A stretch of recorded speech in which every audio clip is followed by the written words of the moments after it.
നമസ്കാരം. എല്ലാ NTV പ്രേക്ഷകർക്കും നിങ്ങളുടെ ഇന്ന് എന്ന പ്രോഗ്രാമിലേക്ക് സുസ്വാഗതം.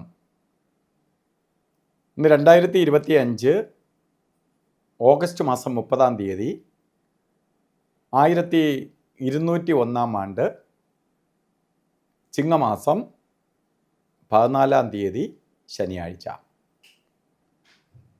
ഇന്നത്തെ നക്ഷത്രം വന്നിരിക്കുന്നത് വിശാഖം നക്ഷത്രമാണ് വന്നിരിക്കുന്നത്. ശനിയാഴ്ച വിശാഖം നക്ഷത്രം. അപ്പോൾ നക്ഷത്രം നല്ല നക്ഷത്രമാണ്. അതേപോലെ ചിങ്ങമാസമാണ്, നല്ല മാസമാണ്. പക്ഷേ ഇന്നത്തെ ദിവസം ശനിയാഴ്ചയാണ്, മന്ദൻ്റെ ദിവസമാണ്. ശനിയാഴ്ച നമ്മൾ ഓരോ കാര്യങ്ങൾ ശനിയാഴ്ച ചെയ്യുമ്പോഴും അത് ശ്രദ്ധയോടുകൂടി ആയിരിക്കണം. ശനിയെ മന്ദൻ എന്നാണ് വിശേഷിപ്പിക്കുന്നത്. മന്ദൻ എന്ന് പറയുമ്പോൾ എല്ലാ കാര്യങ്ങൾക്കും കാലതാമസം ഉണ്ടാക്കും, മാന്ദ്യം വരുത്തും, കാര്യങ്ങളൊന്നും തന്നെ അത്ര ഭംഗിയാകാത്ത അവസ്ഥയുണ്ടാവും. ഇതാണ് മന്ദൻ്റെ പ്രത്യേകത.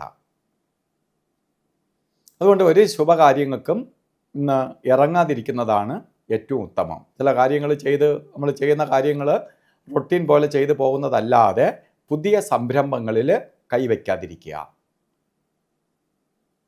അത് മാത്രമല്ല, നമുക്ക് ഇന്ന് ബർത്ത്ഡേ വന്നിട്ടുള്ളവർ, വിശാഖ നക്ഷത്രം, ചിങ്ങമാസത്തിലെ വിശാഖ നക്ഷത്രം ബർത്ത്ഡേ ആയിട്ട് വന്നിട്ടുള്ളവർക്ക് ഒരു വർഷത്തെ ഫലത്തെയാണ് ചിന്തിക്കേണ്ടത്. വാർഷിക ഫലത്തെ ചിന്തിക്കുമ്പോൾ നിങ്ങൾക്ക് ഈ ഒരു വർഷം അത്ര കണ്ട് നല്ലതല്ല. സാമ്പത്തിക നഷ്ടം, ശാരീരിക പ്രശ്നങ്ങൾ, കാര്യതടസ്സം, ശത്രുത, രോഗാദി ദുരിതങ്ങൾ, അപകടങ്ങൾ ഒക്കെ ഉണ്ടാകാനിടയുള്ള വർഷമാണ്. അതുകൊണ്ട് എന്ത് ചെയ്യണം? നമുക്ക് ഈ ദോഷത്തിൽ നിന്ന് അതിജീവിച്ച് പോകാൻ വേണ്ടി ശനിയെ എത്രത്തോളം പ്രീതിപ്പെടുത്താമോ അത്രയും ഗുണഫലത്തെ കൊടുക്കും. ശാസ്താവിന് ശനിയാഴ്ച നീരാഞ്ജനം കത്തിക്കണം, ശനി വ്രതം നോക്കണം, അതേപോലെ സൂര്യഭഗവാനെ തൊഴണം, ശനീശ്വര യന്ത്രം ധന ആകർഷണ യന്ത്രവുമായി ചേർത്ത് ദേഹരക്ഷ ധരിക്കണം. അതുപോലെ ഓരോ കാര്യത്തിനിറങ്ങുമ്പോഴും ഇന്ന് ശനിയാഴ്ചയാണ്, യാത്രയ്ക്ക് നമുക്ക് രാഹുകാല സമയം നോക്കി വേണം പോകാൻ. ഇത് ദിവസമേ കൊള്ളൂല. ഇപ്പോൾ നമ്മൾ ഓരോന്നിന് ഇന്ന് പോയേ തീരുള്ളൂ എന്ന അവസ്ഥ വന്നാൽ രാഹുകാല സമയം നോക്കി വേണം പോകാൻ. 9 തൊട്ട് 10:30 വരെയെന്ന് കലണ്ടറിൽ രേഖപ്പെടുത്തിയിട്ടുണ്ടെങ്കിലും 9:22 തൊട്ടേ രാഹുകാലം തുടങ്ങുള്ളൂ. 10:30 തീരൂല. 10:54 വരെ രാഹുകാല സമയമുണ്ട്.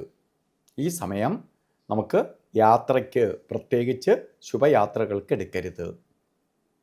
അതുപോലെ ഇന്ന് ഒരു കാര്യത്തിനും കൊള്ളാത്ത 2 സമയങ്ങളാണ് ഗുളികകാല സമയവും യമകണ്ഠ കാലസമയവും. ഇന്ന് ഗുളികകാല സമയം വരുന്നത് രാവിലെയാണ് 6:19 തൊട്ട് 7:50 വരെയും. യമകണ്ഠ കാല സമയം വരുന്നത് ഉച്ചയ്ക്കാണ്. ശരിക്ക് യമകണ്ഠ കാലം 1:57 തൊട്ട് 3:28 വരെ യമകണ്ഠ കാല സമയം. അപ്പോൾ ഈ ഗുളികകാല സമയവും യമകണ്ഠ കാല സമയവും ഒരു ശുഭകാര്യങ്ങൾക്കും എടുക്കാതിരിക്കുക. ഇന്ന് നമുക്ക് ചില കാര്യങ്ങൾ ചെയ്തേ തീരുള്ളൂ എന്ന അവസ്ഥ വരികയാണെങ്കിൽ അഭിജിത്ത് മുഹൂർത്തം നമുക്ക് നോക്കാം. 12:01 തൊട്ട് 12:49 വരെ അഭിജിത്ത് മുഹൂർത്തത്തിന് സമയം. 48 മിനിറ്റ് നേരമുണ്ട്. അതിൽ 4 മിനിറ്റ് ഒഴിച്ച് 44 മിനിറ്റും നമുക്ക് എടുക്കാവുന്നതേ ഉള്ളൂ. അതുപോലെ ഇന്ന് ഓരോ കാര്യത്തിന് ഇറങ്ങുമ്പോഴും വസ്ത്രധാരണത്തിൽ ശ്രദ്ധിക്കണം. ശുഭ്ര നമുക്ക് വസ്ത്രം അത്ര നല്ലതല്ല. കറുത്ത വസ്ത്രമോ നീല തുണിയോ വസ്ത്രധാരണത്തിൽ ഉൾപ്പെടുത്തുക. അപ്പോൾ ഇന്നത്തെ ദിവസം എല്ലാവർക്കും ഭാഗ്യദായകമായി തീരട്ടെ എന്ന് പ്രാർത്ഥിച്ചുകൊണ്ട് നിർത്തുന്നു. നന്ദി, നമസ്കാരം.